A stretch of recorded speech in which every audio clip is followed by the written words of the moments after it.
আসসালামু আলাইকুম। আমি ডক্টর মোহাম্মদ সাইফুল ইসলাম, নিউরোমেডিসিন বিশেষজ্ঞ। বর্তমানে national institute of neuro science হসপিটালে কর্মরত আছি।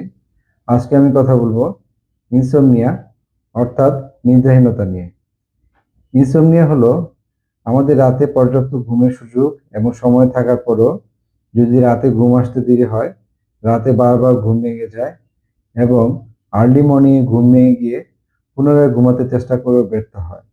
এর ফলে আমাদের দিনের বেলা দৈনন্দিন কাজকর্ম মারাত্মকভাবে ব্যাহত হয়। এই ইনসোমনিয়া বা নিদ্রাহীনতা যদি সপ্তাহে 3 দিন বা তার থেকে বেশি টানা 3 মাস থাকে, তখন আমরা একে ইনসোমনিয়া ডিসঅর্ডার বলি। দুই ধরনের নিদ্রাহীনতা হতে পারে, একটি হলো স্বল্পমেয়াদী, একটি দীর্ঘমেয়াদী। স্বল্পমেয়াদী নিদ্রাহীনতা 3 মাস পর্যন্ত স্থায়ী হতে পারে। হঠাৎ করে কোনো মানসিক দুশ্চিন্তা বা হতাশা অথবা শারীরিক বড় কোনো অসুস্থতার জন্য স্বল্পমেয়াদী নিদ্রাহীনতা হয়। আর দীর্ঘমেয়াদী নিদ্রাহীনতা 3 মাসের বেশি স্থায়ী হয়। দীর্ঘদিনের মেডিকেল রোগ, নিউরোলজিক্যাল রোগ, সাইকিয়াট্রির রোগ এবং মাদকাসক্তের কারণে দীর্ঘমেয়াদী নিদ্রাহীনতা হয়। নিদ্রাহীনতা রোগ নির্ণয় করার জন্য সাধারণত কোনো পরীক্ষা নিরীক্ষার প্রয়োজন হয় না। রোগীর ইতিহাস শুনেই আমরা এই রোগ নির্ণয় করে থাকি। কখনো কখনো নিদ্রাহীনতার কারণ খোঁজার জন্য আমরা কিছু পরীক্ষা করে থাকি, যেমন পলিসোমনোগ্রাফি বা স্লিপ স্টাডি, ব্রেনের ইমেজিং পরীক্ষা যেমন সিটি স্ক্যান, এমআরআই, কখনো কখনো রক্তের পরীক্ষা করা লাগতে পারে। কারা নিদ্রাহীনতার ঝুঁকিতে আছে? বয়স্ক পেশেন্ট, গর্ভবতী মহিলা, যেসব মায়েদের মাসিক বন্ধ হয়ে গেছে, যাদের পরিবারে নিদ্রাহীনতার রোগ আছে, যারা একা একা বসবাস করে, যাদের বিভিন্ন রকম মানসিক রোগ যেমন দুশ্চিন্তা, হতাশা আছে, তাদের 80% রোগী নিদ্রাহীনতায় ভোগে। যারা হতাশায় ভোগে তাদের অধিকাংশদেরই সকালবেলা ঘুম ভেঙে যায়, কখনো কখনো রাতে ঘুম আসতে দেরি হয়। বিভিন্ন মেডিকেল এবং নিউরোলজিক্যাল রোগের কারণে নিদ্রাহীনতা হতে পারে।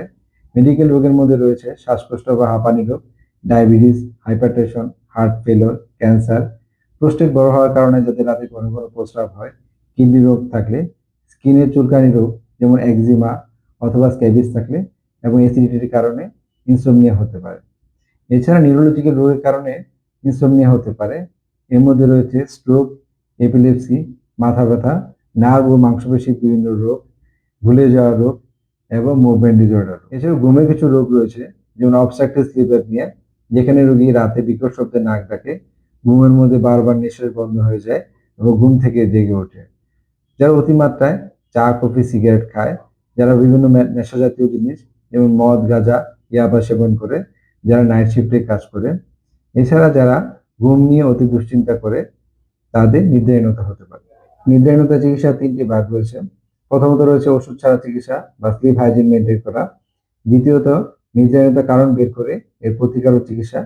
তৃতীয়ত ঘুমের ওষুধের মাধ্যমে চিকিৎসা।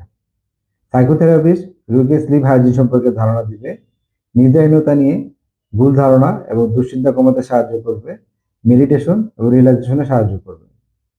মেডিকেল কজগুলো আইডেন্টিফাই করে এর চিকিৎসা করতে হবে। নেশা জাতীয় জিনিস পরিহার করতে হবে। কারো মানসিক রোগ থাকলে সাইকিয়াট্রিস্টের শরণাপন্ন হতে হবে। ঘুমের ওষুধগুলো এডিকশন অর্থাৎ আসক্তি করতে পারে, তাই ঘুমের ওষুধ ব্যবহারের ক্ষেত্রে সর্বোচ্চ সতর্কতা অবলম্বন করতে হবে। ঘুমের ওষুধ কখনোই ডাক্তারের পরামর্শ ছাড়া ব্যবহার করা উচিত নয়। এক্ষেত্রে কয়েকটি বিষয় খেয়াল রাখতে হবে, যেমন ঘুমের ওষুধ যখন প্রয়োজন হবে ঠিক তখনই ব্যবহার করতে হবে। সর্বনিম্ন ডোজে এই ওষুধগুলো ব্যবহার করতে হবে। ঘুমের ওষুধ ব্যবহারের পরে 8 ঘন্টা সময় রাখতে হবে ঘুমানোর জন্য। এবার আসি স্লিপ হাইজিন নিয়ে। নিদ্রাহীনতার প্রথম এবং প্রধান চিকিৎসা হলো স্লিপ হাইজিন মেনটেন করা। অধিকাংশ ক্ষেত্রে এই স্লিপ হাইজিন মেনটেন করে আমরা নিদ্রাহীনতা থেকে মুক্তি পেতে পারি। স্লিপ হাইজিন হলো কিছু অভ্যাস যেগুলো আমাদের গড়ে তুলতে হবে এবং কিছু বদ অভ্যাস যেগুলো আমাদের পরিহার করতে হবে। যেসব অভ্যাস গড়ে তুলতে হবে: বিছানা শুধুমাত্র রাতে ঘুমের জন্য ব্যবহার করতে হবে। প্রতিদিন ব্যায়াম বা শরীরচর্চা করতে হবে। ঘুমের একটি নির্দিষ্ট রুটিন করে ফেলতে হবে, অর্থাৎ প্রতিদিন একই সময় ঘুমাতে যাওয়ার অভ্যাস করতে হবে এবং সকালবেলা একই সময় ঘুম থেকে জেগে যাওয়ার অভ্যাস করতে হবে। এমনকি ছুটির দিনও এই অভ্যাস আমাদেরকে চালিয়ে যেতে হবে। এতে করে আমাদের বায়োলজিক্যাল ক্লক সচল হবে, যাতে করে ওই নির্দিষ্ট সময় আমাদের ঘুম চলে আসে এবং সকালবেলা ঘুম ভেঙে যায়। বিছানা এবং শোয়ার রুম আরামদায়ক হতে হবে, অর্থাৎ অতিরিক্ত আলো বা শব্দ, অতিরিক্ত গরম বা ঠান্ডা থাকা যাবে না। আলো কমানোর জন্য প্রয়োজনে চোখে আইশিল্ড ব্যবহার করা যেতে পারে। শব্দ কমানোর জন্য প্রয়োজনে কানে এয়ার প্লাগস ব্যবহার করা যেতে পারে। মশা থাকলে মশারি টানিয়ে ঘুমাতে হবে। ঘুমানোর আধা ঘন্টা থেকে 1 ঘন্টা আগে মাইন্ড রিল্যাক্স হয় এমন কাজ করার অভ্যাস করতে হবে। যেমন হালকা গরম পানিতে গোসল করা যেতে পারে, মেডিটেশন করা যেতে পারে, কোরআন তেলাওয়াত শোনা যেতে পারে, লো ভলিউমে গান শোনা যেতে পারে। শোয়ার 15 থেকে 20 মিনিটের মধ্যে যদি ঘুম না আসে, তাহলে বিছানা থেকে উঠে যেতে হবে এবং পাশের রুমে গিয়ে অল্প আলোতে মাইন্ড রিল্যাক্স হয় এমন কাজ করা যেতে পারে। যেমন অল্প আলোতে বই পড়া যেতে পারে। আবার যখন ঘুম ঘুম লাগে তখন গিয়ে বিছানায় শোবে। এই সময়টা কোনো অবস্থাতেই মোবাইল ব্যবহার করা যাবে না, কারণ মোবাইলের উজ্জ্বল আলো আমাদের ঘুম আসতে বাধা দেয়। যেসব অভ্যাস পরিহার করতে হবে: বিছানায় বসে মোবাইল, ল্যাপটপ ব্যবহার করা যাবে না, টিভি দেখা যাবে না, খাওয়া দাওয়া করা যাবে না, কাজ করা যাবে না। দুপুরে ন্যাপ অর্থাৎ বাদ ঘুমের অভ্যাস পরিহার করতে হবে। যদি ন্যাপ নিতেই হয় সেটা দুপুর 3টার আগে নিতে হবে এবং 30 থেকে 40 মিনিটের বেশি না। ঘুমোতে যাওয়ার আগে ঘুম নিয়ে অতিরিক্ত দুশ্চিন্তা করা যাবে না, অর্থাৎ আজকে রাতে আপনার ঘুম হবে কিনা, আজকে রাতে যদি ঘুম না হয় আগামীকালকে কাজ ঠিক মতো করতে পারবেন কিনা, এই নিয়ে দুশ্চিন্তা করা যাবে না। বরং আপনি ভাববেন আপনি ঘুমাতে যাচ্ছেন না, আপনি বিশ্রামে যাচ্ছেন।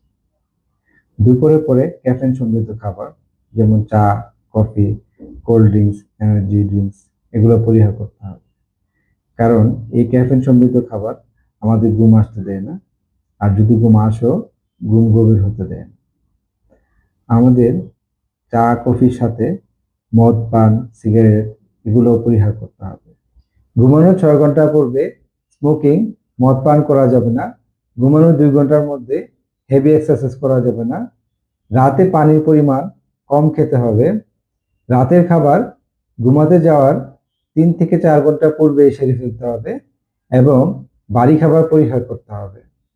ঘুমাতে যাওয়ার পূর্বে সকল ধরনের ইলেকট্রনিক্স ডিভাইস যেমন মোবাইল, কম্পিউটার পরিহার করতে হবে। সকালে ঘুম থেকে উঠার দুশ্চিন্তায় রাতের ঘুম নষ্ট করা যাবে না, প্রয়োজনে অ্যালার্ম দিয়ে রাখতে হবে। এই স্লিপ হাইজিন এই নিয়মগুলো মানার মাধ্যমে আমরা ঘুমের ওষুধ ছাড়াও নিদ্রাহীনতা থেকে মুক্তি পেতে পারি। আজকের মতো এখানে শেষ করছি। আসসালামু আলাইকুম রহমতুল্লাহ।